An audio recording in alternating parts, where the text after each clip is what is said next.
പ്രവാസികൾക്കായി നൽകിയ വാഗ്ദാനങ്ങൾ പാലിക്കാത്ത മുഖ്യമന്ത്രി പിണറായി വിജയന്റെ ദുബായ് സന്ദർശനം ബഹിഷ്കരിക്കുമെന്ന കോൺഗ്രസ് അനുകൂല പ്രവാസി സംഘടനയായ ഇൻകാസ്.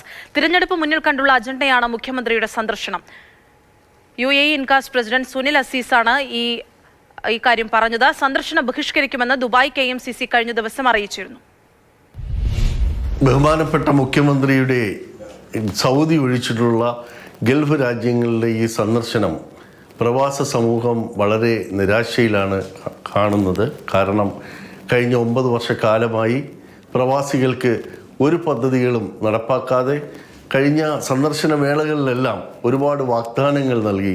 ഞങ്ങൾ പ്രവാസികൾക്ക് വേണ്ടിയിട്ടുള്ള ഒരുപാട് വാഗ്ദാനങ്ങൾ നൽകുകയുണ്ടായി. ഈ 9 വർഷക്കാലമായിട്ടും അതൊന്നും നടപ്പാക്കാൻ ഈ സർക്കാരിന് സാധിച്ചിട്ടില്ല. പ്രവാസ സമൂഹം മൊത്തമായി നിരാശയിലാണ്. അതുകൂടാതെ ഈ തെരഞ്ഞെടുപ്പിന് മുമ്പെങ്കിലും ഈ സന്ദർശന വേളയിൽ പ്രവാസികൾക്ക് വേണ്ടി എന്തെങ്കിലും പദ്ധതികൾ കൊണ്ടുവരും, അത് എന്തെങ്കിലും ഉണ്ടാകും എന്നുള്ളൊരു പ്രതീക്ഷയുണ്ടായിരുന്നു. അതിലും നിരാശയാണ്.